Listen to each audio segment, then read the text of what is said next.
una barra metálica, podemos apoyar en un punto de apoyo y levantar, digamos, donde tenemos mayor longitud, podemos apoyarnos y levantar objetos más pesados. Lo mismo sucede acá. Entonces, esta regla de la palanca es esta: número de moles de líquido es igual que L', va a ser ese segmento, es igual que número de moles en estado de vapor multiplicado por este segmento, A'(V').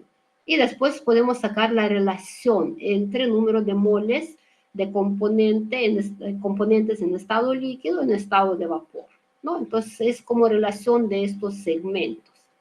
Entonces, si regresamos a la gráfica, a ver, regresamos a la gráfica, se dan cuenta que nosotros tenemos esta relación. Entonces, si este punto es más cerca a curva de líquido, entonces quiere decir que el sistema está tiene mayor cantidad de líquido. Si está más cerca a curva de vapor, quiere decir que el sistema tiene mayor cantidad de componentes en estado de vapor. Entonces, por favor, busquen los problemas donde se puede aplicar la regla de palanca. Tengan eso en cuenta, que esta regla se aplica no solamente para equilibrio líquido-vapor, también la pueden aplicar a otros equilibrios, líquido-líquido, líquido-sólido, cualquier otro equilibrio donde tenemos dos fases. Entonces, ahí pueden aplicar ustedes esa regla para determinar la relación entre el número de moles de los componentes en algún estado. Puede ser líquido-sólido, puede ser líquido-vapor y así. Entonces, esto por favor acuérdense. Seguimos calentando, vamos calentando, y aquí todo líquido se transforma en vapor. Por eso, composición de vapor es esta, y composición de último líquido que está en equilibrio con vapor va a ser esto. ¿Se dan cuenta que queda poquito líquido? Entonces, acá prácticamente después, por encima de esta curva, ya no hay más líquido, va a existir solamente vapor. Y si ustedes prestan atención, entonces ven que composición de vapor va a ser igual que composición de líquido inicial, porque todo líquido se volatilizó y se transformó en vapor. Entonces, si inicialmente teníamos 0,4 dB y 0,6 dA, entonces vapor que se formó también va a ser 0,4 dB y 0,6 dA, porque todo líquido se transforma en vapor. Si calentamos más, entonces se va a calentar vapor. Nada más, ya no hay más líquido acá por encima de esta curva de vapor. Entonces, así se interpretan estos diagramas de fases. Eso es para comportamiento ideal.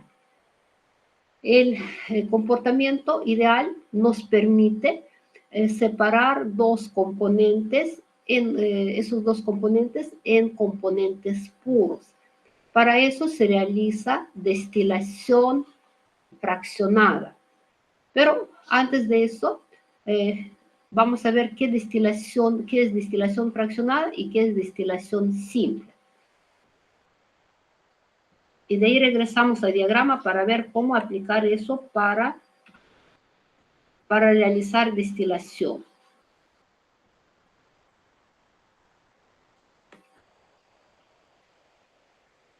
Un momentito, entonces vamos a ver primero qué es destilación. Aquí. Aquí es equipo de destilación simple. Si se acuerdan ustedes, en Química 1 también tuvimos un equipo así, armamos un equipo parecido, y también tenemos un destilador que es, digamos, aquí se puede destilar, pero cantidades que se destilan muy pequeñas, ¿no? Entonces, este equipo es más que todo para demostrativo, para laboratorio, pero para obtener, por ejemplo, agua destilada en laboratorio, usamos destilador que nos permite obtener varios litros de agua en una hora, porque acá destilamos 2 horas y no se obtiene ni un litro de agua, pero es como para que ustedes aprendan qué es destilación, cómo se comportan diferentes componentes. Entonces sirven esos equipos de vidrio de laboratorio. Entonces, aquí es importante, es para destilación simple. Tenemos un matraz de destilación con un tubo aquí lateral. aquí se pone como una tapa con termómetro, bulbo de termómetro tiene que estar acá en la entrada de este tubito para ver a qué temperatura se encuentra vapor, porque ese vapor va a entrar acá para condensarse. Entonces, esta temperatura a la cual se destila ese, por ejemplo, líquido.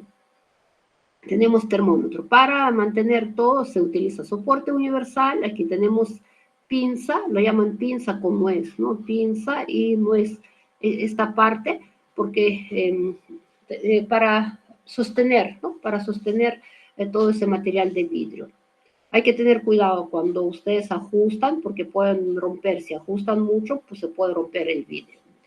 Y de ahí tenemos refrigerante, que puede ser como un tubito, depende de punto de ebullición.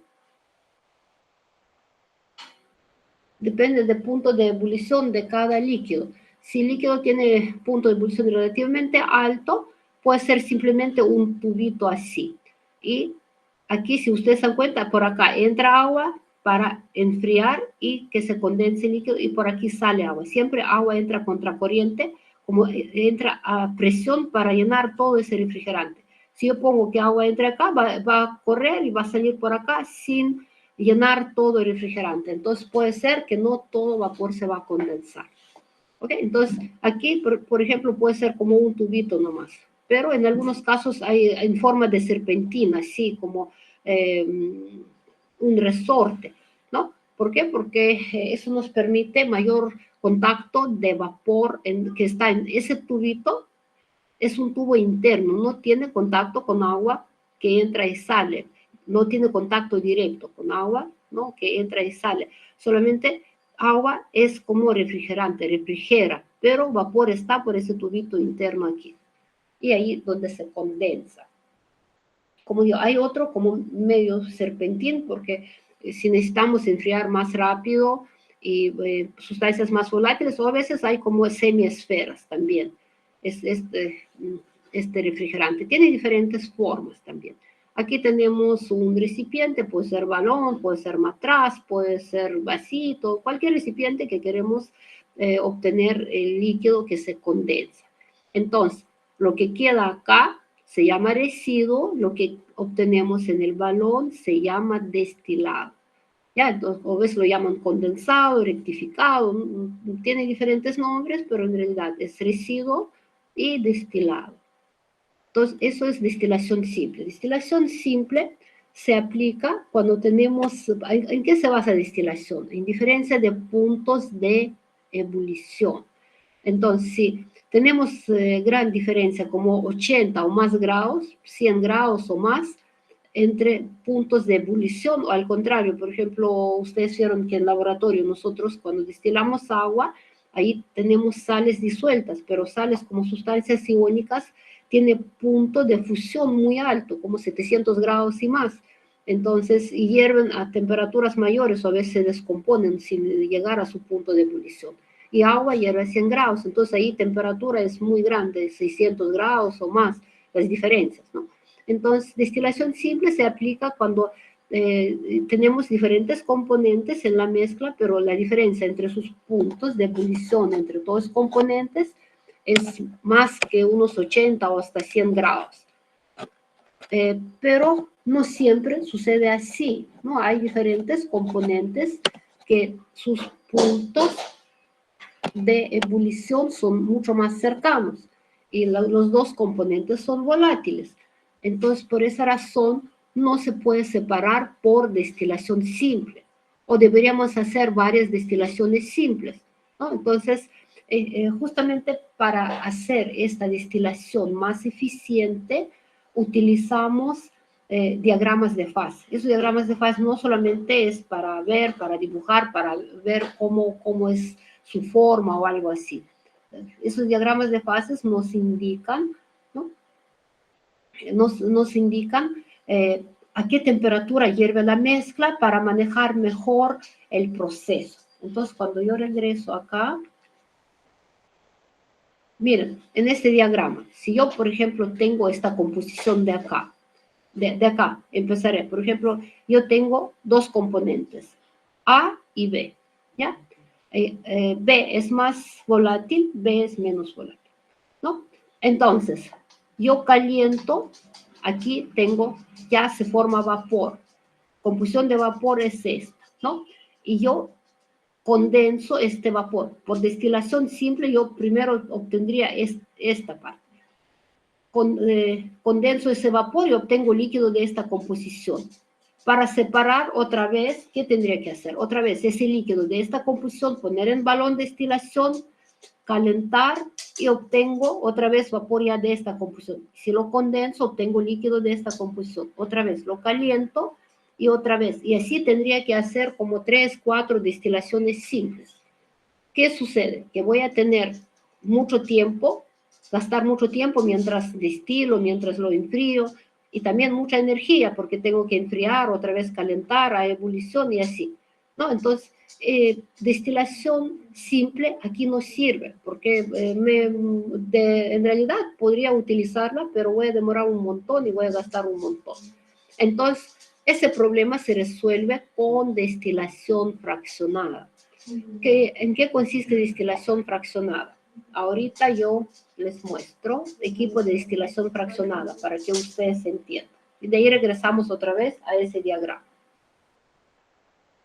Entonces aquí tenemos equipo de destilación fraccionada. Miren, también necesitamos balón de destilación. Normalmente balón de destilación es de fondo redondo.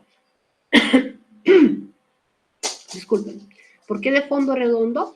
Para que el calentamiento sea más uniforme. Aquí está como dibujado un mechero, pero es como relativo, porque pues, muestra que tenemos que calentar. Pero normalmente, cuando calentamos agua, cuando destilamos agua, no hay problema, porque agua no es inflamable, no forma, digamos, mezclas explosivas con el aire. Por eso ahí se puede utilizar fuego abierto como mechero.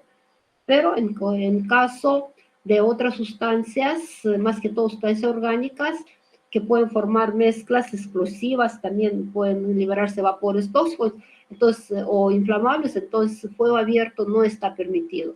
Por eso utilizamos normalmente unas planchas de calentamiento, cocinas, a veces hay mantas de calentamiento, que tienen aquí, ¿no? Resistencia y está cerrada, ¿no? Para evitar incendios, para evitar hasta explosiones. Entonces, normalmente se calienta de esta manera, o a veces se pone todavía un recipiente con algún líquido para usar tipo baño María o un baño de calentamiento. Ok, entonces aquí tenemos balón, fondo redondo, ¿por qué? Para que no se recaliente, para que el calentamiento sea uniforme. Balón siempre se llena hasta la mitad o máximo 2/3, nunca llenar completo porque el vapor que se genera puede dañar el equipo, puede reventar el equipo. Porque vapor, ustedes saben, cuando se genera, genera una presión a las paredes del recipiente y el recipiente de repente podría quebrarse, ¿no? Entonces tenemos balón de destilación, calentamos, se genera vapor. Aquí esos tapones pueden ser de caucho, puede ser de jeve, de corcho, o actualmente hay unos contactos que los llaman vidrio esmirelado, que es vidrio nomás, se lubrica y se junta. Entonces, estos equipos se arman mucho más rápido.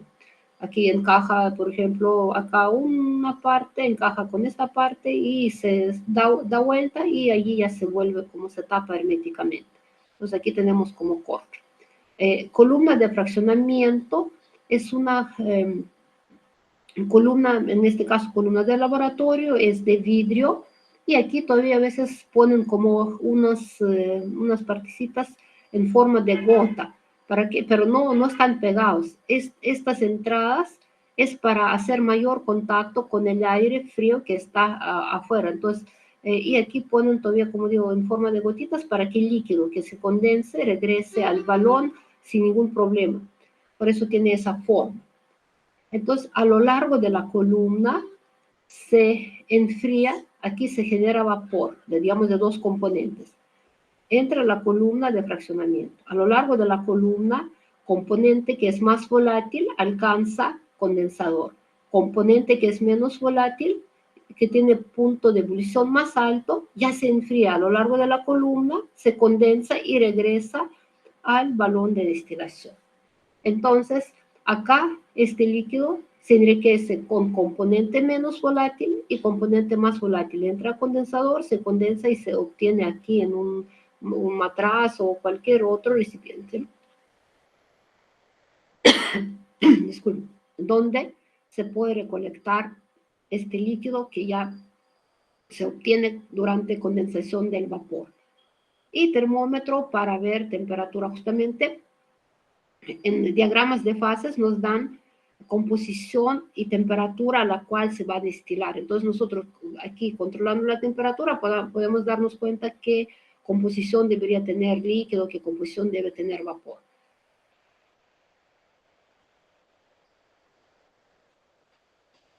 Ok, ¿está claro eso de destilación fraccionada? ¿Alguna pregunta?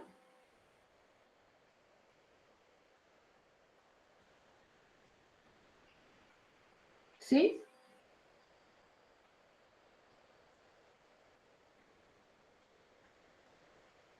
¿Mm? A ver, pregunten, si no...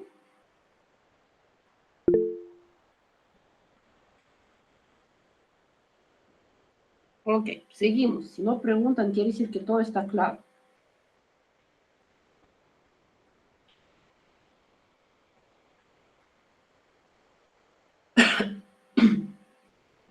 Ya. Entonces regresamos otra vez a nuestro diagrama.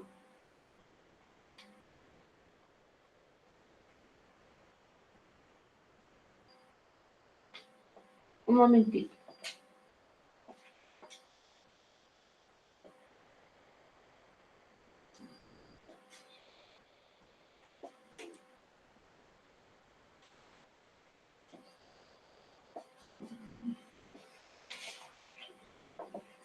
Ok, entonces regresamos a nuestro diagrama. Acá. Entonces miren, en lugar de hacer varias destilaciones simples, eso sustituye columna de fraccionamiento. Si nosotros calentamos, el componente que es más volátil, que es B, va a pasar a condensador, se va a condensar y se va a obtener como destilado. Componente que es menos volátil va a regresar, va a enfriarse en la columna, a lo largo de la columna de fraccionamiento y va a regresar a balón de destilación. Entonces, cuando comportamiento es ideal, por destilación fraccionada es posible separar dos componentes puros. Uno va a quedar en balón, que es menos volátil, que es en nuestro caso componente A. Va a quedar en balón de destilación como residuo puro y otro componente que es más volátil va a entrar a refrigerante, se va a condensar y vamos a recogerlo en un recipiente y vamos a obtener destilado, donde en nuestro caso va a ser destilado de puro, ¿ya? Entonces, por destilación fraccionada es posible separar esos dos componentes, A y B, en componentes puros. Pero tengan en cuenta que solamente cuando es comportamiento ideal. Igual que teníamos en curvas de presión de vapor máximo y mínimo, cuando teníamos desviación de idealidad, lo mismo sucede acá, que nosotros también en estos diagramas vamos a tener máximos y mínimos, solamente estos máximos y mínimos van a ser opuestos a gráficas de presión versus composición.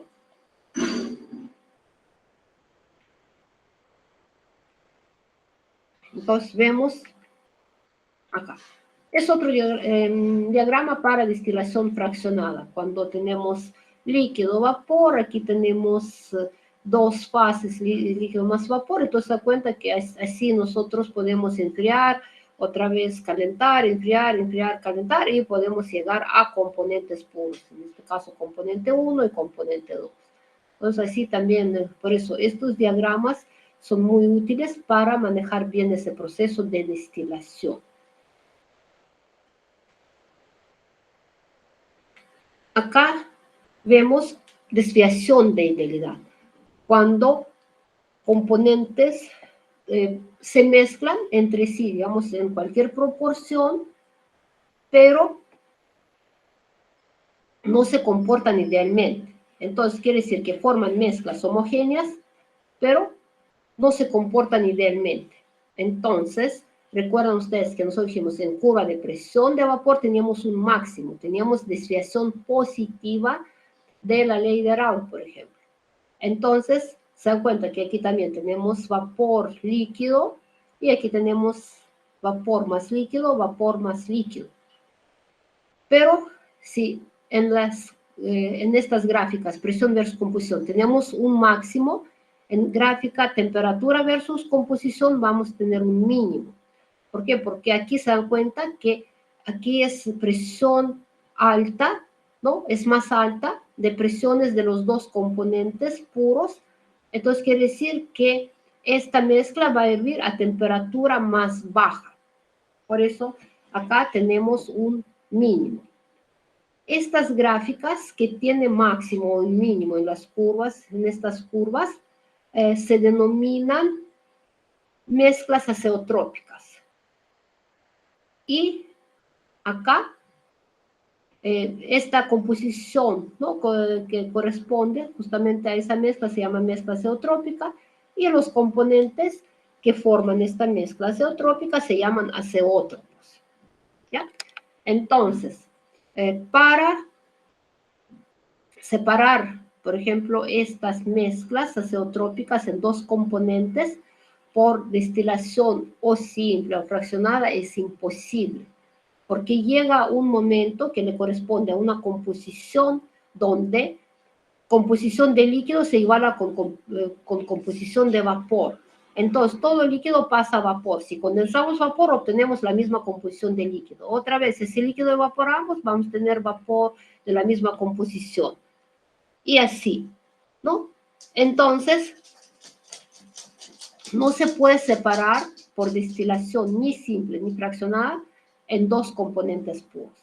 Pero sí se puede separar como componente puro y otra mezcla azeotrópica. Llega a esta composición, esa mezcla, y ya no se les puede separar.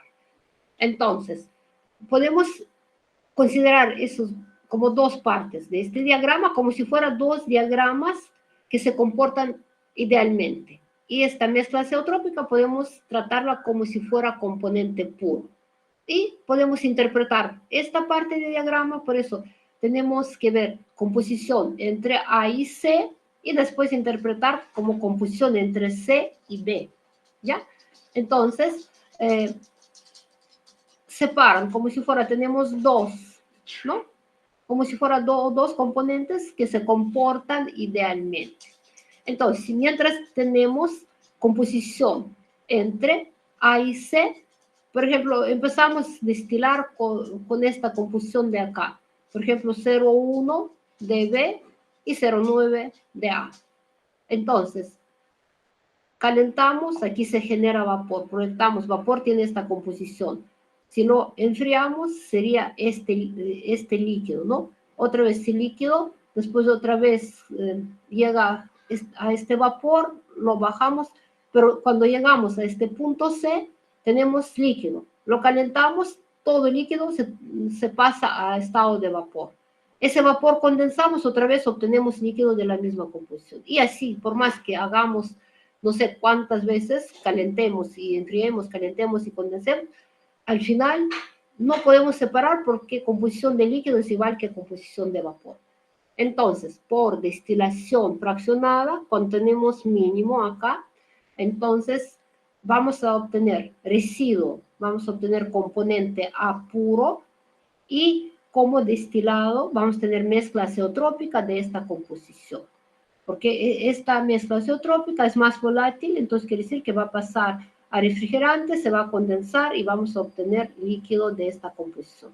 Y al balón, como residuo, va a regresar componente A puro. Entonces, aquí podemos separar componente A puro y mezcla azeotrópica. Si vemos en esta parte entre C y B, aquí también vamos a tener primero, si nosotros, por ejemplo, tenemos esta combustión, calentamos, obtenemos vapor de esta combustión, lo enfriamos, tenemos líquido de esa composición. Un momentito. Después otra vez calentamos líquido, obtenemos vapor, ¿no?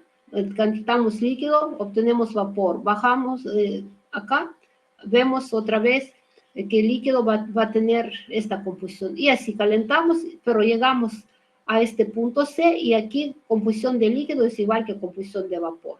Entonces, otra vez no podemos ya separar más. Entonces, ¿qué va a suceder? Que cuando tenemos entre punto C y B, como residuo vamos a tener B puro porque tiene mayor punto de ebullición y como destilado vamos a tener mezcla azeotrópica de la misma composición. Entonces, llegamos a una conclusión que por destilación fraccionada, cuando tenemos aquí un mínimo, ¿no? Para temperatura versus composición, entonces no podemos separar en dos componentes puros, pero podemos obtener componentes puros y mezcla azeotrópica de esta composición. Y aquí, miren, al revés, si tenemos un mínimo en la curva de presión versus composición, entonces la curva temperatura versus composición vamos a tener un máximo. Y este máximo justamente corresponde a este punto C y a composición. Por ejemplo, aquí sería 0,6 y 0,4, ¿no? 0,6 de B, 0,4 de A. Igualito, para interpretar esa gráfica, para usarla para destilación fraccionada, podemos partir en dos, como si fueran dos gráficas donde los componentes se comportan como ideales.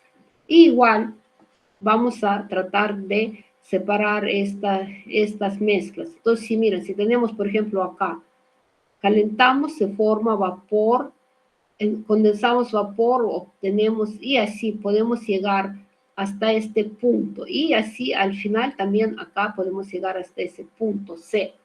Entonces, cuando tenemos composición entre A y C, como destilado vamos a tener componente más volátil, que es A, ¿no? Entonces, a destilado pasa a refrigerante, se condensa y obtenemos A puro. Y residuo, como tiene mayor punto de ebullición, vamos a obtener mezcla azeotrópica de composición C, o mezcla azeotrópica que corresponde a esa composición C. Entonces, por destilación fraccionada podemos separar componente puro A como destilado y como residuo mezcla azeotrópica. ¿Sí? Vemos composición entre C y B, entonces también vemos que aquí B tiene punto de ebullición más bajo, C más alto. Entonces B es más volátil y va a pasar a condensador, se condensa y como destilado obtenemos B puro. Y como residuo vamos a tener C, mezcla azeotrópica de composición C, que corresponde a composición C. Entonces no podemos separar en dos componentes puros, pero podemos separar componente A o B puro y mezcla azeotrópica. ¿Hay alguna pregunta? ¿Mm?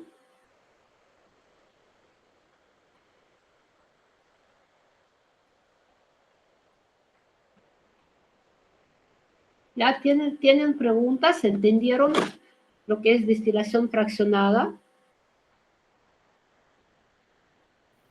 Claro, mi. Todo claro. Ya. Ahora yo tengo la pregunta. ¿Dónde se aplica destilación fraccionada? ¿Mm? ¿Quién me puede decir? ¿Dónde aplicamos? Porque sí, no dibujamos estas gráficas por gusto. Tienen aplicaciones en la práctica muy importantes. ¿Dónde podemos aplicar destilación fraccionada? A ver, ¿quién me dice?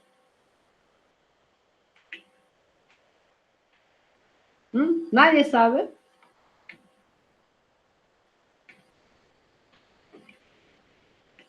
A ver, piensen.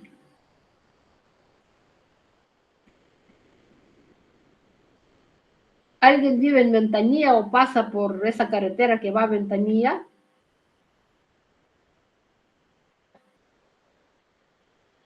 Tampoco, nadie. ¿Conocen refinería que se llama Pampilla? Profesora, en la descomposición del petróleo. Justamente, destilación de petróleo. Es no solamente destilación de petróleo, hasta destilación de alcohol, de otros procesos, pero destilación de petróleo es muy importante. También en metalurgia podemos destilar metales, también les voy a mostrar después como un ejemplo. Destilación de petróleo. ¿Por qué? Porque petróleo es una mezcla de hidrocarburos de diferentes, digamos, masas molares, diferentes estructuras, que unos son más ligeros, otros son más cadenas muy largas, ¿no? Entonces, petróleo, algunos componentes de petróleo ya empiezan a hervir a unos 36 grados, otros hierven hasta 600 grados, otros no son volátiles y hasta residuo, ese residuo oscuro, negro, que lo ponen como pavimento, asfalto, ¿no? Se llama. Entonces, también lo obtienen como residuo de destilación de petróleo, que ya no es volátil y se queda como residuo de así, ¿no? Que tiene esa apariencia. Entonces, destilación de petróleo es muy importante. También metales se pueden separar, se pueden refinar utilizando destilación también fraccionada. Por ejemplo, alcohol también se puede obtener por destilación simple, en algunos casos se puede obtener, pero si queremos obtener alcohol, por ejemplo, medicinal o otro, también se aplica destilación fraccionada. Entonces, destilación fraccionada tiene bastante aplicaciones y nosotros viendo estos diagramas, todos esos diagramas tengan en cuenta que se obtienen en forma experimental, en laboratorio. Tenemos que hacer experimentos en laboratorio para obtener estos diagramas. Y estos diagramas nos indican a qué temperatura, qué se destila, qué composición tiene, todo eso nosotros vemos acá. Un momentito, vamos a seguir. Y aquí justamente nos indica mezclas azeotrópicas, por ejemplo, un ejemplo de mezcla azeotrópica es agua y ácido nítrico. Aquí nos dan punto de ebullición en Kelvin de cada uno de los componentes. Para agua, ustedes saben que es 100 grados o si no, 373.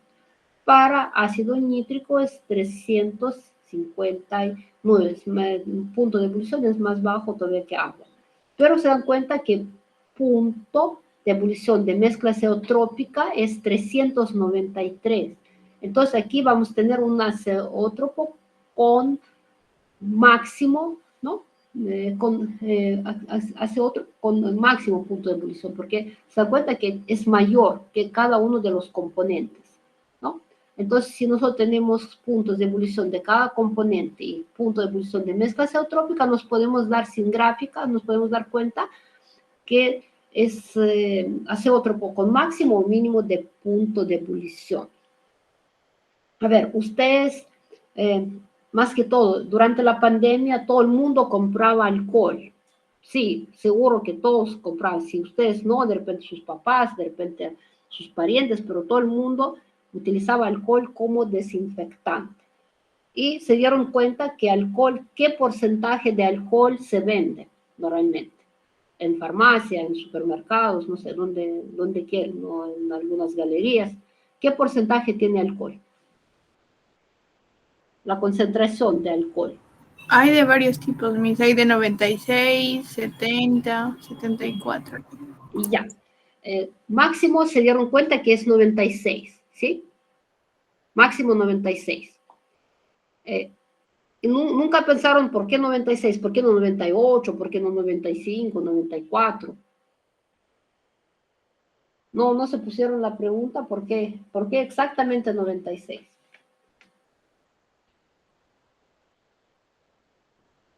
Porque alcohol y agua forman mezcla azeotrópica. Y esa mezcla azeotrópica es ese máximo, mínimo de punto de ebullición. Aquí mejor les pongo la tablita que viene, a ver, vemos acá. Aquí hay varias mezclas azeotrópicas binarias y aquí hasta ternaria, porque tiene 3 componentes. Entonces, miren, justamente primero es etanol y agua. Su punto de ebullición de este etanol es 78.3, punto de ebullición de agua es 100 grados, conocemos, ¿no? Aquí pone 95 y 5, pero en realidad es 96 y 5. Composición, no sé qué composición por acá, pero composición de masa es 96 y 4. ¿Ya? 96 y 4. Entonces quiere decir 96 de alcohol, 96% de alcohol y 4 de agua. Y entonces se forma un azeótropo con punto de ebullición, va a ser mínimo, ¿no? Porque miren, 78.3, 100, acá 100, y otro es un poquito menos. ¿Por qué es tan cercano a punto de ebullición de alcohol? Porque este mínimo que tenemos, ¿no? En punto de ebullición es a 96 de alcohol. 96 de alcohol ya casi sustancia pura. Por eso punto de ebullición o de azeótropo es muy cercano al alcohol. Si fuera más alejado, si tendríamos aquí 70, entonces este punto sería mucho más bajo, por ejemplo, ¿no? Ok, entonces tenemos mínimo en punto de ebullición y máximo en presión de vapor. Ok, eh, entonces, si ustedes se dan cuenta que este 4% de agua que está acá no se puede separar, entonces si se hace hasta destilación fraccionada, nosotros llegamos a máxima concentración de alcohol, 96%. Y ahí se iguala la composición del líquido, se iguala con composición de vapor. Entonces, ese 4% de agua no lo podemos separar. Por eso, alcohol se vende a esta máxima concentración, que se vende así comúnmente, al 96%. En laboratorio sí tenemos un alcohol absoluto, lo llamamos, que es casi al 100%, pero no se obtiene por destilación fraccionada, se coge alcohol ese que, o puede ser que alcohol por destilación fraccionada, esos 4% de agua se puede quitar con algunas sustancias desecantes. Si no, se puede destilar esta mezcla que tiene etanol, benceno y agua, y allí también se obtiene alcohol puro, ¿no? Entonces podemos obtener alcohol, lo llaman alcohol absoluto. En laboratorio, en algunos casos se necesita alcohol absoluto porque no necesitamos presencia de agua, ¿no? Más que todo en síntesis orgánicas, a veces no es deseable agua, a veces hasta hay sustancias que reaccionan violentamente con agua, entonces para esos fines se utiliza ese alcohol absoluto, pero más que todo lo venden para laboratorios, especialmente para laboratorios. Pero alcohol de farmacia o de otros puntos se utiliza como desinfectante. Y recuerdan que durante la pandemia dijeron todavía no compren alcohol 96%, porque no sirve, compren al 70%. Pero sin embargo vendían y 70% y 96% prácticamente con el mismo precio. Por lo menos a mí, si, cuando yo fui a unas galerías y pregunté por alcohol, me dijeron, primero me mostraron 70% y me dijeron, no me acuerdo de cuánto costaba, digamos 10 soles, ¿no? Y tiene 96, sí, ¿y cuánto cuesta? También 10 soles. Entonces, lógico que yo compro al 96 y lo diluyo a 70. ¿Por qué decían que no sirve? Porque dijeron, no, 96 se volatiliza más rápido, pero igual, cuando es 96, igual se va a volatilizar, igual va a llegar a 70, ¿no? Su concentración va a bajar gradualmente y al final puede llegar a 70, ¿no? Pero por lo menos ya no pagan por agua, están comprando más alcohol, ¿no? Entonces, lo que se puede, se compra alcohol al 96% y si queremos 70, lo podemos diluir a 70, 60, 50, ¿no? Pero justo dijeron que alcohol, por eso, alcohol normalmente venden 96 o 70%, con concentración del 70% es suficiente ya para que se utilice como desinfectante, ¿no? Antiséptico, desinfectante, que lo llaman. Ok, entonces se da cuenta que aquí hay bastantes, la mayoría de los pares, de los compuestos, no se comportan idealmente. Hay desviaciones de idealidad, por más que ellos se mezclan y forman mezclas homogéneas. ¿Ok? Entonces eso más o menos lo que es mezclas azeotrópicas, destilación fraccionada, ¿no? Relacionado con este tema. Si tienen alguna pregunta, pregunten, por favor. Todo claro. Ya, vamos a ver después, a ver, cuando yo les pregunte.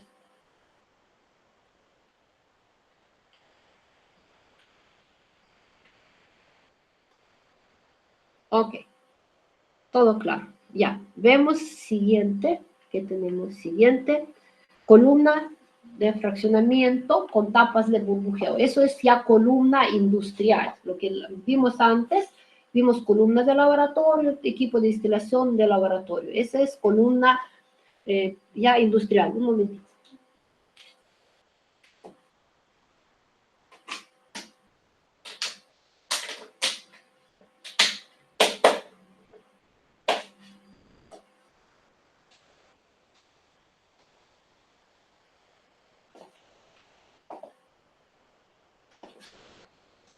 Ok. Entonces, si se dan cuenta acá, normalmente abajo tenemos como un calentador, o lo llaman alambique, ¿no? Un calentador que calienta el líquido. Acá normalmente se alimentan constantemente y para eso, para que no demore calentando, para que constantemente está en ebullición, esta mezcla líquida ya viene precalentada. La precalientan, la ponen y constantemente está ingresando, por ejemplo, nuevas porciones de esa mezcla que se va a destilar. Aquí tenemos como aislante para que no se enfríe tan fácil, digamos, para que el vapor no se condense muy rápido, para que pueda llegar a condensador, la sustancia más volátil, ¿no? Entonces, acá vemos también ingreso de vapor, aquí tenemos condensador. ¿Qué tenemos en la columna? Aquí son niveles, los llaman como niveles, y aquí estos los llaman como platos. Aquí hay diferentes dependiendo qué altura tiene columna, qué queremos separar, entonces eso puede variar la cantidad de esos niveles y esos platos por cada nivel. Esos platos pueden ser de cerámica, de porcelana, de acero inoxidable, de algunos otros materiales resistentes. Todo depende a qué temperatura se trabaja y también qué sustancias vamos a, ¿no? Que vamos a destilar. Si vamos a destilar ácidos, aquí cerámica no sirve porque materiales cerámicos reaccionan con ácidos. Pero si vamos a destilar, entonces tendríamos que usar materiales resistentes, por ejemplo, a ácidos o estas o materiales corrosivos. Entonces puede ser acero inoxidable, puede ser algún otro, ¿no? Algún otro material, ¿no? Pero depende, para petróleo se puede utilizar materiales de porcelana, por ejemplo. Entonces, ¿y por qué se llama burbujeo? Porque aquí eso tiene forma como un honguito, así, porque esa forma para que el líquido que se condensa puede, así como fluir libremente hacia abajo.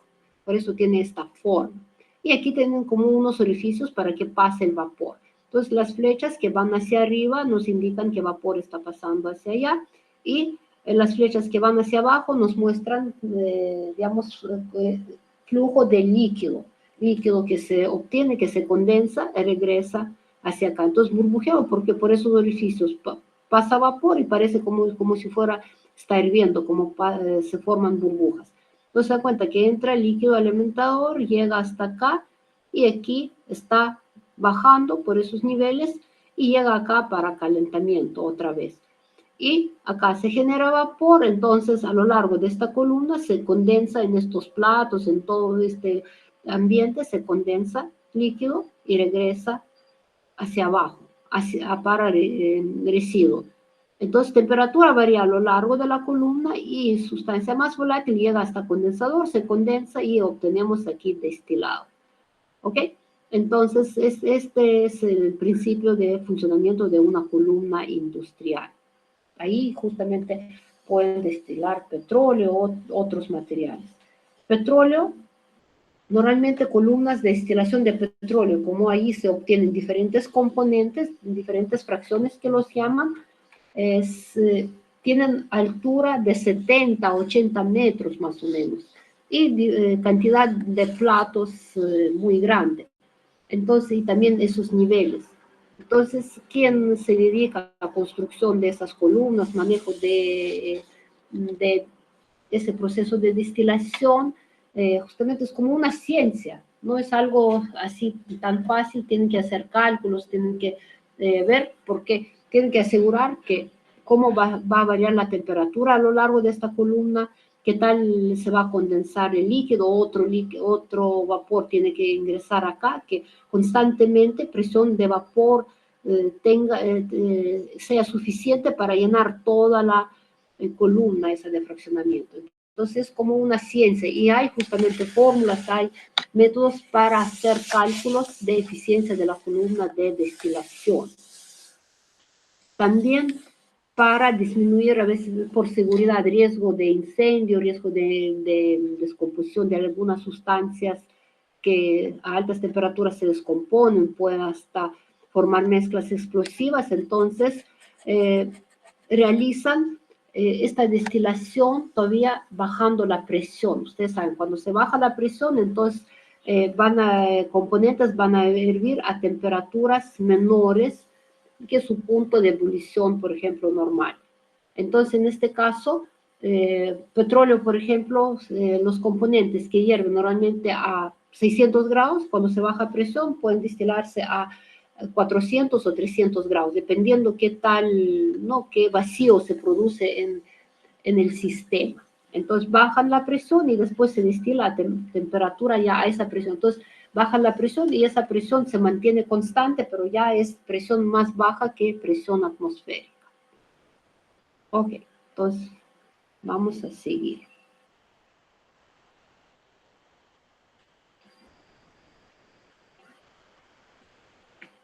Ya, aquí también es más o menos sección también de calentamiento, que eso, por ejemplo, ya se puede utilizar en algún horno, ¿no?, donde necesitamos calentar a altas temperaturas, entonces ahí se obtiene también esa parte, hay revestimiento especial para aguantar altas temperaturas y materiales que se van a destilar, hay material también de aislamiento para que temperatura, tengamos temperatura adecuada, ¿no? Y justamente, y aquí también son diferentes niveles donde sucede condensación, por donde pasa vapor. Y aquí vemos un ejemplo también para aplicación de destilación fraccionada. Aquí también se trabaja a presión reducida en industria metalúrgica. Ustedes de repente ya llevaron, no sé si llevaron mineralogía, pero seguro que llevaron geología o están llevando geología y allí saben que varios elementos no tienen sus minerales como propios de ellos. Siempre se encuentran en conjunto con otros elementos. Y, por ejemplo, zinc siempre está acompañando por plomo, por cadmio, por cobre, por otros elementos, en algunos casos por plata, ¿no? Por diferentes. Entonces, por más que nosotros obtenemos concentrado de zinc, ese concentrado de zinc contiene una cantidad de zinc, pero siempre tiene todavía plomo, tiene cadmio, puede tener otros elementos. Entonces, para separarlos se puede aplicar también destilación. En este caso, destilación es un poco, ya equipos un poco más, digamos, complejos, porque tenemos que de todos modos calentar a altas temperaturas, pero bajando la presión podemos disminuir estos puntos de ebullición de estos elementos diferentes. Entonces, ¿qué podemos hacer? Acá, por ejemplo, tenemos mezcla, donde hay zinc, plomo y cadmio, ¿ya? Entonces, ¿qué hacemos? Tenemos aquí como un hornito donde se funde este material que contiene esos elementos. Pasamos por acá, acá tenemos como un horno, aquí tenemos como calentamiento, aquí se quema, por ejemplo, combustible y se calienta. Entonces, lo que es menos volátil, que es plomo, en forma líquida se separa y viene acá, a lo largo de esta columna, se separa y viene hacia acá como residuo en esta parte. Y zinc y cadmio se van acá y plomo también a veces se evapora, pero a lo largo de esta columna regresa, ¿no? Regresa y viene acá. Y hacia acá pasan lo que es zinc y cadmio. Y aquí se enfrían y se condensan, es como condensador para eso. Entonces obtenemos zinc con cadmio líquidos. Después ese líquido también, pero de todos modos es caliente porque sus puntos de cristalización son altos, es caliente. Y acá, no, cristalizó a condensación. Entonces el líquido es caliente, viene acá. Aquí otra vez se calienta y en esta columna sucede separación. Esta columna es como columna de fraccionamiento. Entonces aquí se calienta, se genera vapor de zinc y de cadmio, pero zinc, como es menos volátil, ya a lo largo de esta columna se enfría y viene hacia acá. Entonces se obtiene zinc líquido y cadmio viene acá y se condensa acá, es condensador para cadmio. Entonces, así nosotros podemos separar esos tres metales aplicando destilación fraccionada, pero también a presión reducida para no calentar a temperaturas más altas, se baja la presión y ellos pueden volatilizarse a temperaturas más bajas. Y zinc líquido se obtiene acá. En algunos casos, cuando nosotros tenemos aquí, por ejemplo, vapor de zinc y lo enfriamos muy rápido, se forma polvo de zinc. Y polvo de zinc es muy importante para metalurgia, porque polvo de zinc se utiliza en minería de oro. Ustedes saben que oro en Perú se obtiene, digamos, empresas formales obtienen oro por método de cianuración. Entonces se agrega cianuro de sodio al mineral, oro pasa a solución cianurada, pero después otra vez nosotros tenemos que obtener oro sólido.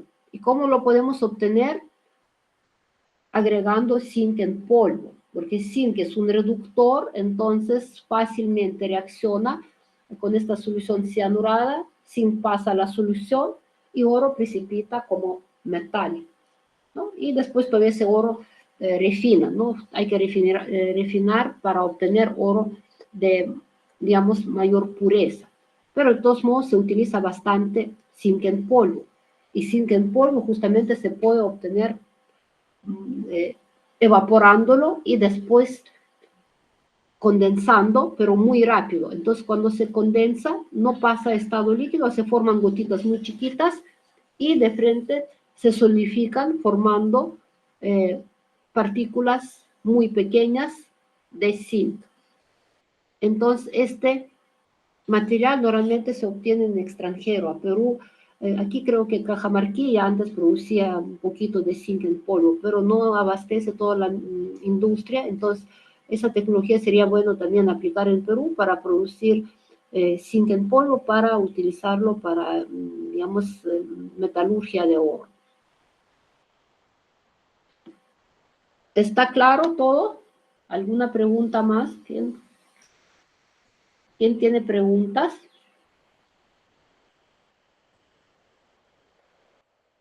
Miss, el esquema de rectificación es para cualquier otro mineral, ¿no? Para minerales normalmente... Solamente es para el zinc, así de esta manera. No. Miren, minerales normalmente, no solo, eso ya son concentrados, porque minerales ahí tiene bastante materia, ¿no? Que, digamos, desmonte, relaves, ¿no? Que no es útil. Entonces, normalmente es cuando ya tenemos un concentrado, buen concentrado. Pero es normalmente para sustancias que tienen puntos de ebullición relativamente bajos, como zinc, plomo, cadmio, ¿no?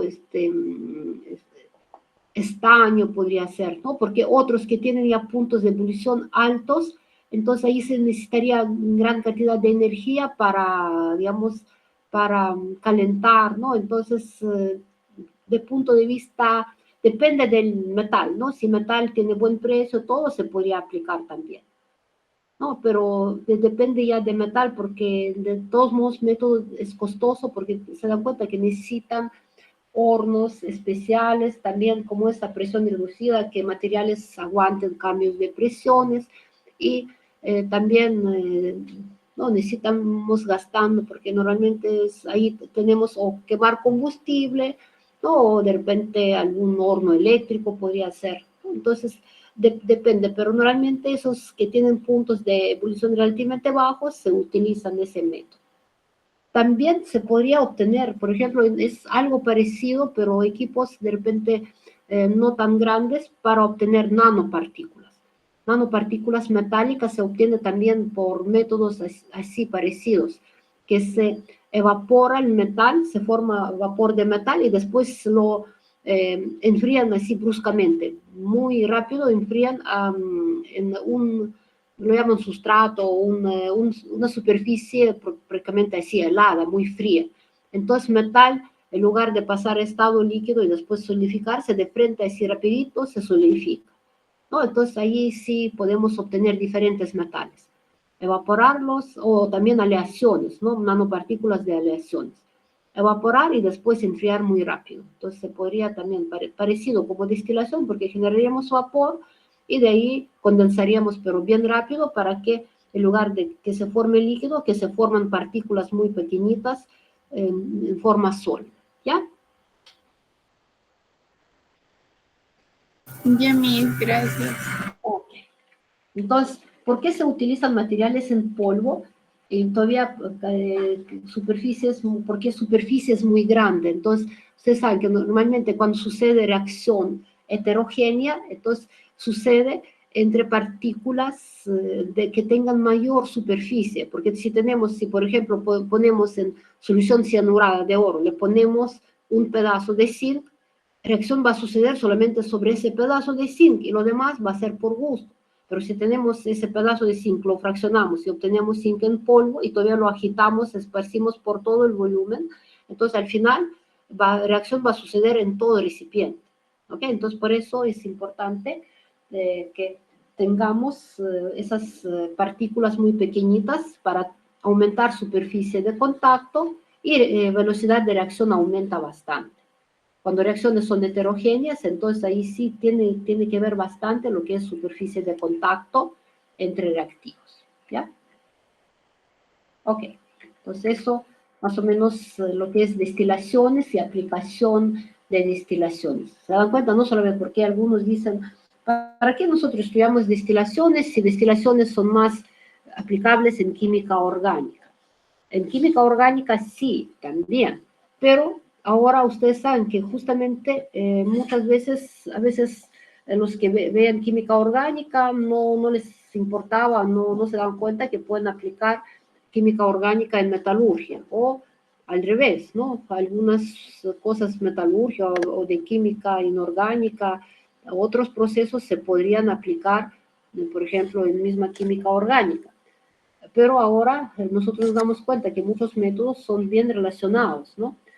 Por ejemplo, solventes orgánicos metalurgistas van a ver hidrometalurgia, de repente otros métodos, y ahí van a darse cuenta que solventes orgánicos se utilizan justamente para obtener, para hacer extracción, llaman método de extracción por solventes, obtener metales como hay bastante tecnologías ya desarrolladas y que se aplica en algunos países, también hasta Chile, de repente en Perú también, porque en Perú yo me acuerdo que había una planta piloto donde hacían extracción con solventes, ¿no? Entonces, también se utilizan solventes orgánicos para extracción más que todo de cobre. Pero pueden extraerse cobalto, níquel, molibdeno, wolframio, dependiendo, buscando un solvente que pueda extraer. Y en este caso la ventaja es que se utiliza menos cantidad de agua y después esos solventes, justamente haciendo destilación, podemos recuperarlos, ¿no? Podemos recuperar estos solventes haciendo destilación, ¿no? De destilación fraccionada, si hay diferencia grande de puntos de ebullición, podemos aplicar también destilación simple, ¿no? Entonces, eso más o menos lo que tenemos que utilizar para esos procesos. ¿Ok? ¿Alguna otra pregunta? ¿Todo claro con destilación? Sí, profesora, todo claro. Ya. Hay otros tipos de destilación que también tienen aplicaciones prácticas. Son son 4 tipos más usados, ¿no? ¿Cómo se obtienen esos diagramas? En laboratorio podemos armar un equipo así, tenemos como matraz con 3 tres boquillas acá. Uno, ponemos termómetro para ver a qué temperatura hierve el líquido. Aquí tenemos un capilar por donde entra aire, porque eso nos ayuda a mantener presión constante, presión atmosférica, porque si no ponemos ese capilar, entonces aquí se va a generar vapor y aquí va a variar la presión, no va a ser presión constante. Entonces, para que presión sea constante, entra aire acá. Aquí tenemos un refrigerante, pero es refrigerante como al revés. ¿Por qué? Porque cuando se genera vapor, entra acá, se condensa y aquí nosotros lo podemos recolectar rápido, ¿no? Entonces vemos, a tal temperatura tenemos composición, sabemos composición del líquido, entonces cuando hierve, se genera vapor y ese vapor se condensa y se analiza la muestra de condensado ese.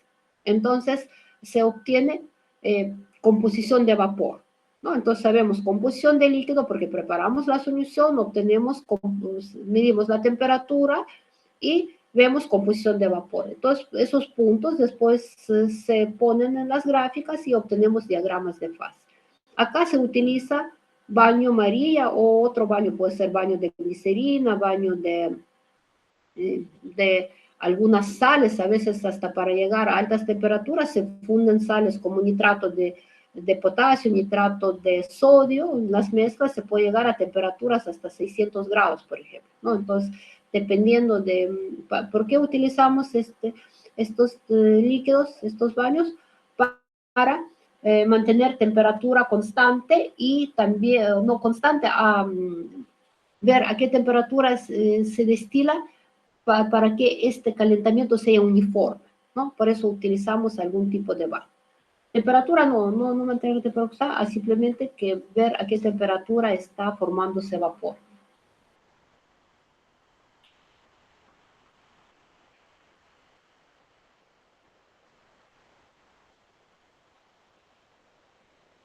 Ok, entonces ese equipo para, digamos, se puede realizar en laboratorio utilizando ese equipo y obtener diagramas que nosotros estamos estudiando. Entonces, todos los diagramas son experimentales, porque es bien difícil predecir comportamiento de diferentes pares de los componentes, ¿no? Componentes volátiles. Entonces, a veces podemos decir, parece que pueden comportarse idealmente, pero a veces en la práctica no sucede, ¿no? Cuando vemos alcohol y agua, nosotros normalmente pensamos, se mezclan en cualquier proporción, entonces deberían comportarse idealmente, pero se dan cuenta que tienen un mínimo en la curva de ebullición, ¿no? Entonces, por esa razón,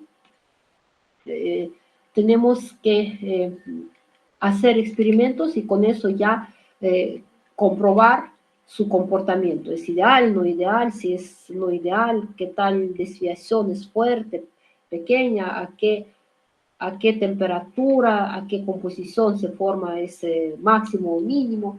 No, todo eso se obtiene experimentalmente. Por eso se puede utilizar este equipo. Y aquí es destilación. Otro tipo de destilación es destilación por arrastre de vapor de agua. Este tipo de destilación se usa cuando nosotros tenemos mezclas que en realidad mezclas heterogéneas o algunos componentes que no son volátiles o tienen puntos de ebullición altos y a veces se descomponen. Entonces hay algunas sustancias que por sí sola, por ejemplo, no se puede destilar porque o se descomponen o no hierve, no es volátil, ¿no? Entonces utilizamos vapor de agua.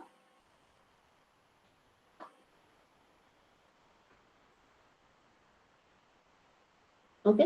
Entonces, utilizamos el vapor de agua como medio de transporte para transportar, por ejemplo, algunos materiales. En este caso, se utiliza bastante esta destilación en industria de alimentos para obtener diferentes esencias, o los llamamos aceites esenciales.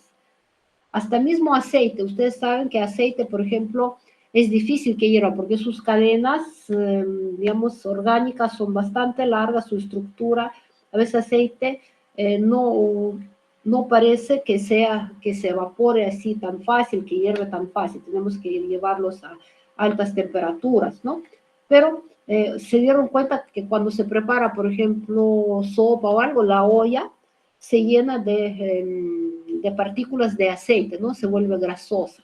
¿A qué se debe? Que ese aceite se transporta, o esa grasa que hay, se transporta con agua, con vapor de agua, y se condensa en la tapa, y por eso tapa es toda como, está recubierta con como gotitas de grasa. Entonces ese es el mismo principio, aquí también. Entonces aquí que tenemos agua donde se genera vapor, y tenemos termómetro. No siempre se pone termómetro porque sabemos que agua hierve a 100 grados, no es necesario siempre poner termómetro en este caso. Y de ahí se genera vapor por un tubito, ese vapor entra, y aquí ponemos sustancia que queremos destilar. Normalmente, para obtener aceites esenciales, aceite es palabra aceite esencial, pero no es el mismo aceite que nosotros nos acostumbramos a aceite de cocina. ¿Por qué lo llaman así? Porque tiene esa apariencia como aceitosa. Tampoco se mezclan con agua, están flotando en superficie de agua. Pero son otro tipo de aceites, ¿no? Entonces, aquí se puede llenar materia prima como cáscara de naranja, puede ser pedacitos de canela, clavo de olor, anís, cualquier sustancia que tiene aroma, podemos obtener eucalipto, por ejemplo, se puede sacar su aceite esencial. Entonces, aquí se llena con materia prima, se pone un poco de agua y también se calienta para mantener temperatura, digamos, de ebullición de agua. Entonces, vapor de agua que viene, traspasa, digamos, esta materia prima, y esos aceites se pegan a gotitas de vapor de agua. Y vapor de agua llega acá con ese aceite, se condensa y venimos acá. Y en superficie se queda una capa de aceite esencial, por ejemplo, y abajo tenemos agua. Y para separarlos los ponemos a pera de separación o embudo de separación.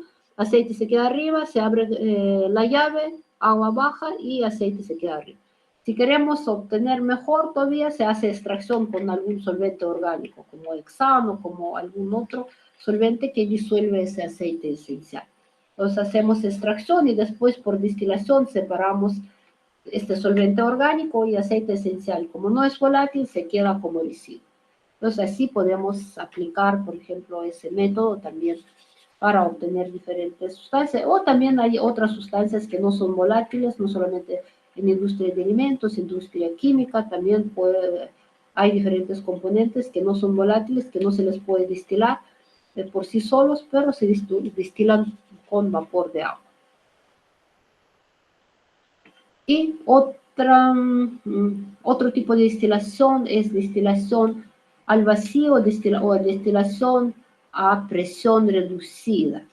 Entonces, aquí si ustedes observan, este balón de destilación tiene esta forma. Justamente como hay variación de presión, afuera es presión atmosférica, por ejemplo, y adentro presión reducida, presión más baja.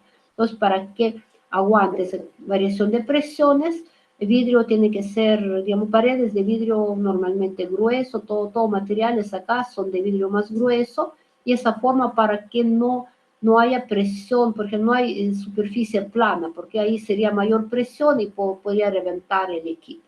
Aquí tenemos como un tubito también, un tubo como capilar, eso es, se cierra, tiene como una llave también, se cierra cuando el sistema está funcionando, pero después cuando queremos igualar las presiones, se abre esa llave poco a poco y después recién se desarma el equipo. Cuando hay vacío no se desarma el equipo porque puede romperse y podemos hasta ¿no? cortarnos con el vidrio, ¿no? Entonces, primero se cierra, se produce vacío, se hace destilación y después cuando terminamos de destilar, se abre esta llave para que se iguale la presión con presión atmosférica, recién se desarma el equipo. Entonces aquí se pone la muestra en este balón, aquí vemos temperatura a cual se destila, cerramos esta llave para que haya vacío. Aquí tenemos condensador y tenemos aquí diferentes frascos, porque cuando vamos a obtener diferentes fracciones o diferentes componentes, aquí nosotros no podemos abrir, ¿no? Y cambiar de frasco. ¿Por qué? Porque el sistema tiene vacío acá. Entonces, podemos mover nomás, dar vuelta de esos frascos y uno se cierra, otro se abre para que otro componente pase al frasco. Aquí tenemos manómetro para medir presión, aquí tenemos un frasco de seguridad. Si por alguna razón el líquido se succiona hasta acá, entonces para que no dañe la bomba de vacío, el líquido se deposita en este frasco de seguridad. Dependiendo qué cantidad, qué tal reducimos la presión, baja bastante punto de ebullición. ¿Para qué hacemos el vacío? Como ya les dije, que gastemos menos energía para calentar a menor temperatura y también para sustancias que a veces se descomponen sin llegar a su punto de ebullición normal.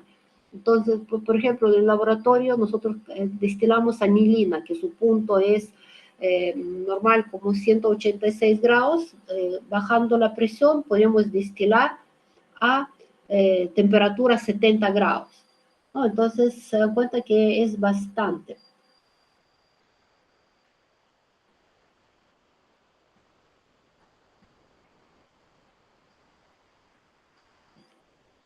Ok, entonces esto es destilación al vacío. ¿Está claro? Los tipos de destilación, ¿alguna pregunta? Me hice una pregunta. Sí. Con respecto a la destilación anterior, que era con un arrastre de vapor, creo que. Respecto a eso, usted dijo que podemos obtener aceites, o sea, diferentes sustancias, pero las cantidades que obtenemos supongo que serán, no es bastante, ¿verdad? Como tal vez 100 mililitros, 200. Sí, eso es por, claro, así, equipos de destilación de laboratorio, ahí cantidades que se obtienen son pequeñas, porque y demora un poco porque cantidades son pequeñas, pero ese mismo principio ya se aplica para obtener aceites a nivel industrial, entonces ahí sí, equipos son un poco diferentes y ahí se obtienen cantidades mayores, pero si se dieron cuenta ustedes, esos aceites venden en cantidades muy pequeñas, 10 mililitros, 8 mililitros, porque son muy concentrados. Y a veces basta una gotita para que te da aroma para, no sé, unos cuantos litros de líquido, por ejemplo, ¿no? Entonces, por esa razón, a veces no se necesita mucho. Yo, cuando antes trabajaba en San Marcos, nosotros destilamos justamente ahí, a veces chicos traían muestras que yo les decía, traigan muestras, cuál le gusta, ¿no? Entonces traían clavo de olor, anís, traían de todo, canela, ¿no? Entonces, a veces yo desarmaba equipo y ese aceite se me pegaba a la mano, a veces 2 días se sentía olor a ese aceite, por más que lavaba las manos y todo eso. ¿Entienden? Entonces, se obtiene poco, pero como es tan concentrado, entonces da aroma, digamos, muy fuerte. Pero en industria, claro, los utilizan, pero se obtiene ya a cantidades mayores. Entonces eso se puede utilizar en industria de alimentos, perfumes, donde quieran ustedes, ¿no? Ya me hice claro, en los perfumes sería bueno si es que los olores tan largos. Si quieren, ustedes pueden probar de repente, pueden hacer hasta su industria de algo, ¿no? Porque, por ejemplo, Ese es mi perfume, ya hacer perfumes, sí, es interesante. Yo conocí a un doctor que él trabajaba con CITEC y después se dedicó a eso de aceites esenciales y hicieron, creo que se asociaron con una empresa, algo, y se fueron a la selva, porque en la selva hay plantas que no hay en ninguna parte del mundo, ¿no? Entonces ellos se dedicaron a eso y hicieron su empresa para producir esos aceites y vender a otros países donde no crecen esas plantas, por ejemplo, ¿no? Entonces, sí, eso puede ser como una industria. Gracias, mi, sí, bastante interesante. No, eso sí es interesante porque pueden obtener, yo digo, nosotros obteníamos esencias de cualquier planta, que no sé, de eucalipto, no sé, cáscara de naranja, cáscara de mandarina, traen cáscara de limón, todo tipo de plantas, ¿no? De cualquier, hasta aceite esencial de semillas de rosa se puede obtener, ¿no? Entonces, de diferentes plantas, ¿no? Y si en el laboratorio se puede hacer eso, ¿verdad?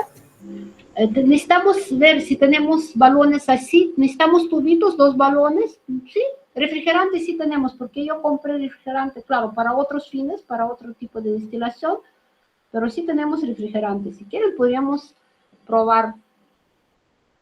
Podemos probar Sí, para... solo sería entonces ver si hay balón con cuello, ¿no? No, balones con cuello sí tenemos. Hay que ver tubito, por ejemplo, para que conecte esos 2 balones. Y también ver con qué lo tapamos, porque sí necesitamos esos, o corcho, hacer orificio para corcho, porque se necesita un balón, un corcho, un tubito que sale así, ¿no?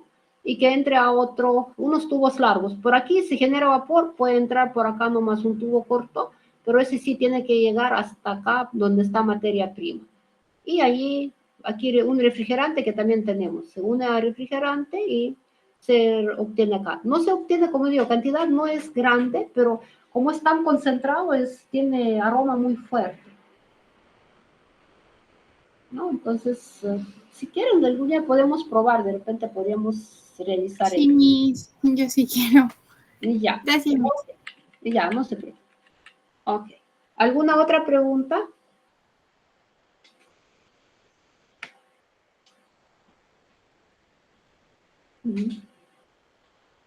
Ok, ya. Todo claro, por favor. Todo claro, ya. A ver, ¿alguien se anima? Podemos ver cómo producir algún aceite esencial. Por ejemplo, también de anís sale eso que hacen anisado, ¿no? Ustedes saben que hay un tipo, una bebida, anisado lo llaman. También se hace, obtiene aceite esencial, se mezcla, creo, con alcohol, una proporción de agua, pero lo importante hay que tomar en cuenta que no se mezcla, ¿no? Con agua. Entonces, si ponen mucha agua, ya se forma como leche, sustancia como leche, porque se forma como una emulsión, porque esos aceites no son solubles en agua. Ok, pues esto, también destilación al vacío. Y aquí, por ejemplo, hay otro, eso por ejemplo ya es como una manta de calentamiento. Unas mantas de calentamiento, cuando tenemos estos eh, balones grandes, entonces podemos tener acá, por ejemplo, se genera vapor, ese vapor podemos obtener acá, y todavía una sustancia gaseosa se puede, por ejemplo, extraer acá. No, entonces, les muestro eso para que se den cuenta que se puede armar equipos que queramos, ¿no? Teniendo, digamos, diferentes métodos de calentamiento, soportes, y podemos armar equipos que nos da la gana para separar diferentes mezclas. No solamente dos componentes, puede ser varios componentes que se separan al mismo tiempo. Aquí también podemos tener agitación magnética. ¿Se dan cuenta que acá todavía podemos poner unos equipos que tienen manta de calentamiento? Esa manta ya sustituye, por ejemplo, baño de calentamiento, porque el calentamiento es uniforme de todo, ¿no? Aquí, por ejemplo, tenemos, se dan cuenta, como matraz de 2 cuellos, ¿no? Y calentando podemos obtener vapor, ese vapor se puede condensar acá, en otro frasco, y todavía otro vapor se puede atrapar, por ejemplo, por extracción, ¿no? Que pase por algún líquido y podemos tener como extracción. Todo eso se puede armar, por ejemplo, en laboratorio, sabiendo qué cosa nosotros queremos. ¿Ok? Y equilibrio líquido-líquido en sistemas de 2 componentes. Este equilibrio me gustaría hacerlo en forma presencial para explicarles cómo se obtienen diagramas, pero vemos rápido así, y para la siguiente clase todavía les explico cómo se obtienen diagramas para ese equilibrio líquido-líquido, para dibujarles en la pizarra. Entonces, en un momento vemos esto y ya, ¿en qué terminamos? Terminamos para ver siguiente clase, equilibrio sólido líquido. Eso sí, voy a explicarles ya en forma presencial para que entiendan mejor. Ya, ¿Por Miss, qué? está bien. Sí, sí. Porque esos diagramas de ahí son bastante, que se van a utilizarlos más adelante, y también necesitan saber interpretarlos porque más que todo para metalurgistas es muy importante entender esos diagramas. Y vamos a dar test dentro de una clase, ¿no? Así, siguiente clase todo material yo les explico. Esperemos que no va a haber más problemas ya. Y de ahí, dentro de una clase vamos a dar test de diagramas de fases que se refieren a sólido líquido, diagramas sólido líquido. Ok, entonces vamos a ver ahora equilibrio líquido-líquido. Equilibrio líquido-líquido se refiere a mezclas donde nosotros tenemos dos componentes que se mezclan, lo llaman todavía miscibilidad parcial, que por ejemplo, un líquido se disuelve en otro líquido en forma parcial. Quiere decir que un líquido se satura con otro líquido y ya no se disuelve más. Por ejemplo, cuando ustedes disuelven sal o azúcar de repente en líquido, se dan cuenta que echan sólido, mezclan y se forma solución homogénea. Siguen echando, se forma más solución homogénea. Pero después pasa un tiempo y ya no se disuelve más el sólido. Entonces, sólido forma segunda fase, empieza depositarse en el fondo, por ejemplo, del recipiente donde preparan la solución. Lo mismo, y también saben que con temperatura, solubilidad de sólido, por ejemplo, en líquido, varía, ¿no? Varía con aumentando temperatura, bajando temperatura. Lo mismo puede suceder entre los líquidos. Hay líquidos que se mezclan entre sí en cualquier proporción, pero hay líquidos que por ejemplo, se mezclan en unas proporciones, pero después, cuando un líquido se satura con otro líquido, se forma segunda fase. ¿Y cómo se nota? Que hay como dos fases, ¿no? Que nosotros podemos presenciar, podemos ver que hay frontera de separación de fases. Entonces, así sucede, por eso lo llamamos miscibilidad parcial. Y justamente esa miscibilidad también entre dos líquidos depende de temperatura. Por eso nosotros hacemos gráficas también de temperatura. A ver, vamos a ver. Entonces, acá tenemos dos sustancias que es agua y fenol. Entonces, aquí todo esto es equilibrio entre, por ejemplo, dos líquidos que tenemos una fase, todo lo que está fuera de esta gráfica es una sola fase, todo lo que está dentro de estas líneas son dos fases. Y se dan cuenta que todo eso depende de temperatura. Entonces, acá tenemos, por ejemplo, dos fases y a diferentes temperaturas. Y por encima de esta temperatura de acá, ¿no? Ya no hay dos fases, es miscibilidad total. Entonces, a cuenta, a temperaturas acá menores tenemos dos fases, pero por encima de este punto de acá, por eso lo llaman temperatura crítica superior de solubilidad. ¿Ok? Entonces, por encima de este punto ya es miscibilidad total. Aquí también hay otro que es en hexano y nitrobenceno, ¿no?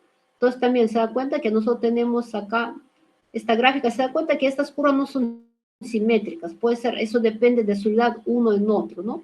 Entonces, también temperatura crítica superior de solubilidad, en este caso en hexano y nitrobenceno. Acá tenemos diagrama que es, se da cuenta al revés, con disminución de temperatura, aumenta la solubilidad. ¿Ok? Entonces aquí tenemos agua y trietilamina. Por debajo de estas líneas ya tenemos solamente una fase por acá. Lo que está dentro de estas líneas tenemos dos fases. Entonces por debajo de esta curva ya es miscibilidad total. Y esta se llama temperatura crítica inferior de solubilidad. Y tenemos otro caso más, por ejemplo, agua y nicotina,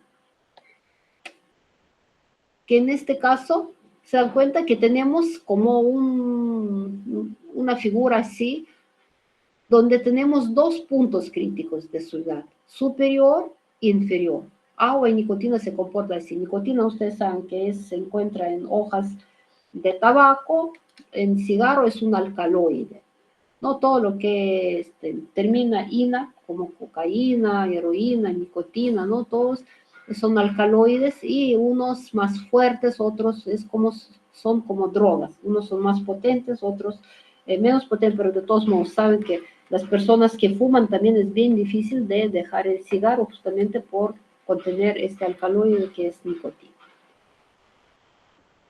Entonces se da cuenta que aquí son dos fases, por encima tenemos todo lo que está afuera acá, es una sola fase. Entonces, más detallado sobre sobre estos diagramas, porque también voy a dibujar para que vean cómo se obtienen esos diagramas en la clase ya presencial. ¿Ok? ¿Alguna pregunta?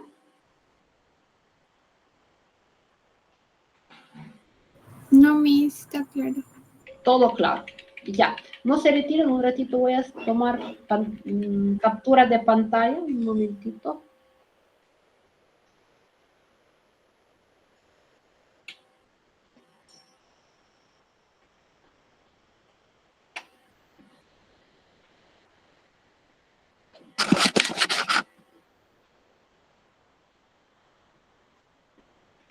Ya. Ok, chicos. Entonces, si todo está claro, yo creo que por hoy, miren, asistieron pocos. Vienen por favor a clase presencial, avisen también porque voy a explicar diferentes tipos de diagramas que nos van a servir más adelante y también voy a tomar test. Por eso, por favor, en clase presencial vamos a ver esos temas.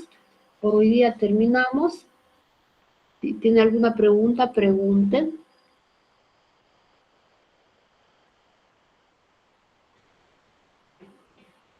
Me hice una pregunta, aparte de los días martes, ¿qué días está en la universidad? Porque para lo de los proyectos de red, tal vez para consultarle algunas cosas, soy No, presencialmente. yo en la universidad estoy todos los días. El lunes tengo clase con sección C de ustedes en la mañana hasta las 11. Después, martes tengo clase con ustedes, miércoles tengo clases con primer ciclo, química 1, química 2, de 2 a 6. Me puedo encontrar en ciencias básicas. Después tengo clase viernes, jueves nomás no tengo clase, entonces ahí no tengo un horario fijo a qué hora estoy en la uni. Puedo ir en la mañana, puedo ir en la tarde, ¿no? Pero esos días que tengo horario, y también viernes tengo horario de 2 a 4 en ciencias básicas, así que ahí pueden, donde me ven, pueden acercarse y pueden consultar. Y me avisan cuando van a hacer experimentos en laboratorio para también yo, si no tengo clase en esa hora, podría acercar. Ya, mis gracias. Entonces me voy a acercar allí esos días. Gracias. Ya, no se preocupen. Y también no se olviden, acérquense, pónganse de acuerdo con ingeniero Luis, porque en laboratorio como yo les doy autorización y ustedes pónganse de acuerdo cuando de repente no hay clases, cuando el ingeniero no esté tan ocupado, para que les pueda también dar equipos y ayudarles también, porque él también conoce, también les puede ayudar. Pónganse de acuerdo y de ahí me avisan también cuando van a hacer para que yo me acerque. Sí, Miss, vamos a consultarle también entonces el ingeniero Centeno y ya revisamos. Ya, Miss, gracias. Ok, ya, entonces, si no hay preguntas, si todo está claro, por hoy día terminamos, porque como digo, el siguiente tema yo quiero hacerlo de todos modos de forma presencial para que sea más provechoso para todos. Ok.